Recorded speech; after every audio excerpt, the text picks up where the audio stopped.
Tonight, I bring you a story unlike any other. A story that is not hidden in whispers anymore, but shouted in the open sky of Africa. What you are about to hear is not just about politics, not just about war. It's about dignity, betrayal, blood, and an unstoppable fire of resistance. Burkina Faso has declared that it will never bow again. And the man at the center of it all, President Ibrahim Traoré, has shaken the balance of global power. This is no longer silence. This is thunder. And you must listen carefully, because by the end of this story, you will know the meaning of retaliation. It all began before sunrise, deep inside the eastern military corridor of Burkina Faso. A guarded base, calm and quiet, suddenly erupted into chaos. Explosions ripped through the air. More than 50 Burkina-based soldiers fell in a storm of fire and confusion. The ambush was ruthless. Communications cut, drones disabled, defenses crushed before backup could arrive. By the time silence returned, it was not victory. It was a massacre. 50 men, defenders of their land, gone in a single strike. And the timing was far too suspicious to ignore. Just days before, a U.S. delegation had landed in Ouagadougou with an invitation, an award ceremony in Washington for Traoré's so-called achievements, a golden medal, a handshake, a stage of honor. But Ibrahim Traoré rejected it without hesitation. He knew what it meant, a golden collar disguised as praise.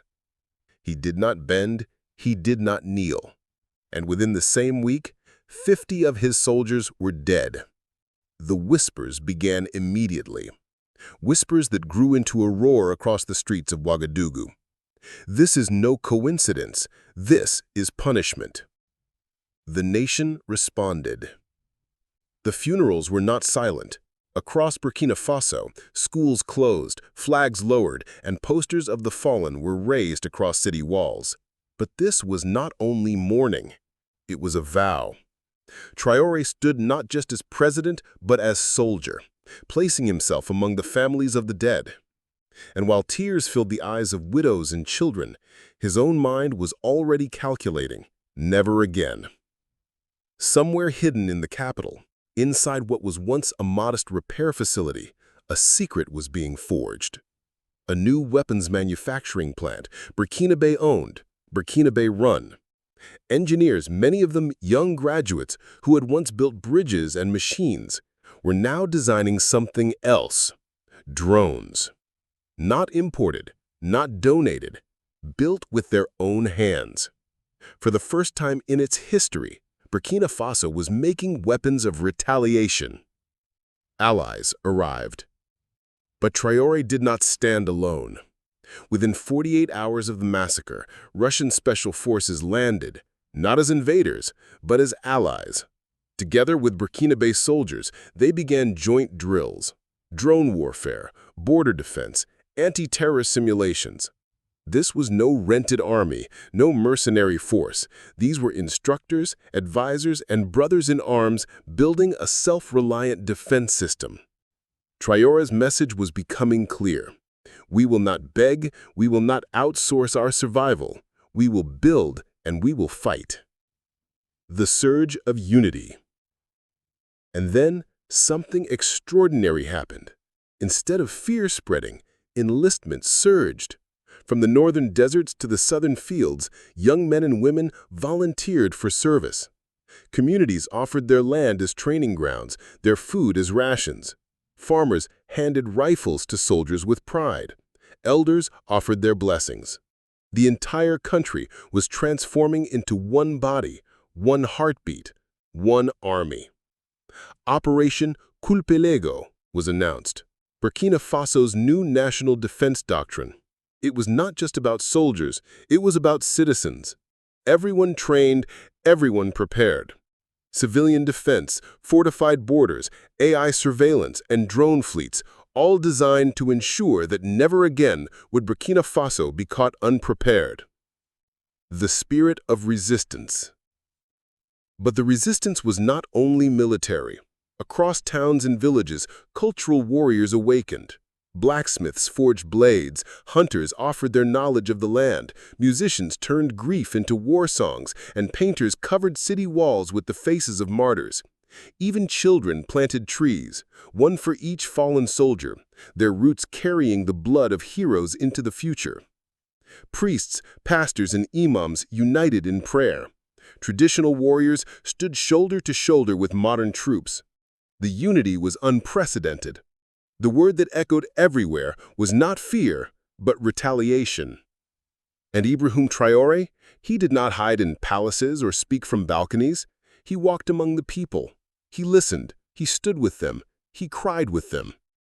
And when he raised his fist, the nation felt their own hearts rise with it. But what came next was something the world was not ready for. Because retaliation would not just about drones and rifles. It would be something far bigger. A doctrine that could reshape Africa itself. Stay with me, because in the next chapter, you will see how Burkina Faso turned grief into a weapon and how Traoré's retaliation began to shake the global order. What if I told you that the death of 50 men did not break Burkina Faso, but forged it into steel? What if I told you that the retaliation of one small nation has become the heartbeat of an entire continent? Tonight, the story continues, and what you are about to hear is not just the rise of a leader, but the birth of a doctrine, a strategy that could rewrite Africa's future. This is the retaliation of Ibrahim Traoré, and the world is watching with fear. The rise of doctrine.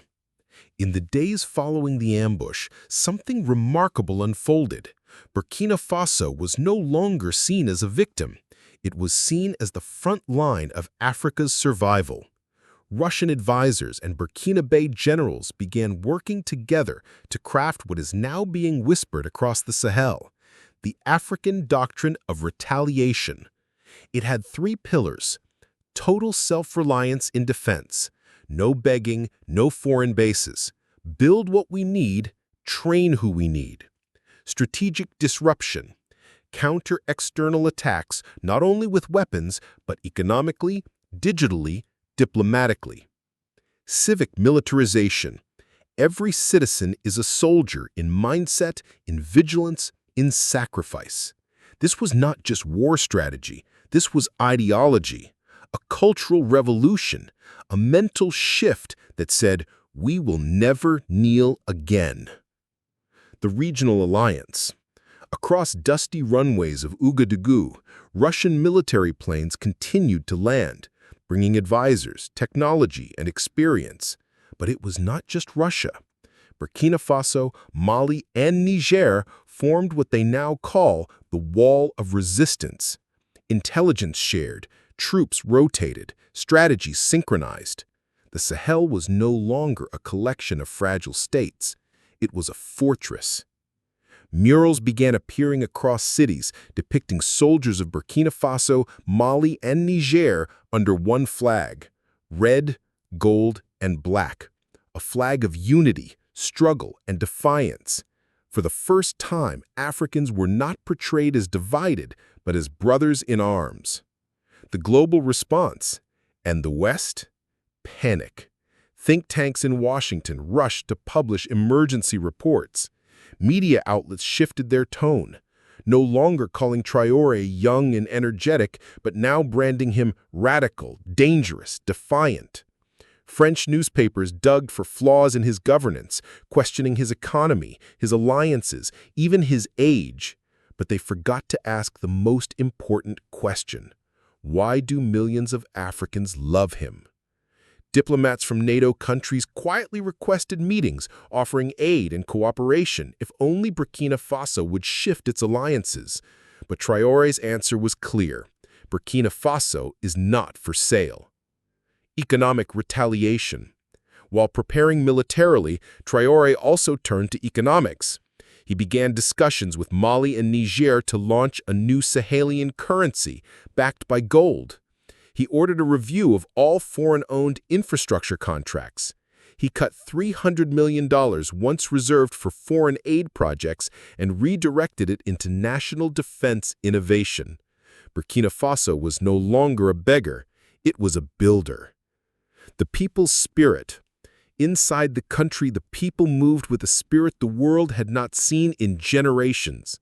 Farmers trained with rifles. Youth learned not just tactics, but history and ideology. Songs of resistance echoed in markets. Children drew pictures of soldiers and painted freedom trees in their schools. Painters drew murals of Traore with a raised fist, eyes filled with both tears and fire. Burkina Faso was no longer just a nation. It was a symbol that told the world, Africa is awake. But here lies the most powerful truth. The retaliation of Burkina Faso will not only be measured in missiles or battles, it will be measured in how an entire continent rises, refusing to kneel. What began as an ambush has turned into a revolution, and Ibrahim Traoré, this young soldier president, has become the face of it. The West thought 50 deaths would break him. Instead, they ignited him. They thought Burkina Faso would beg. Instead, it builds. They thought Africa would stay silent. Instead, it roars. And now, the world is asking one question. If this is the beginning, what will the end look like?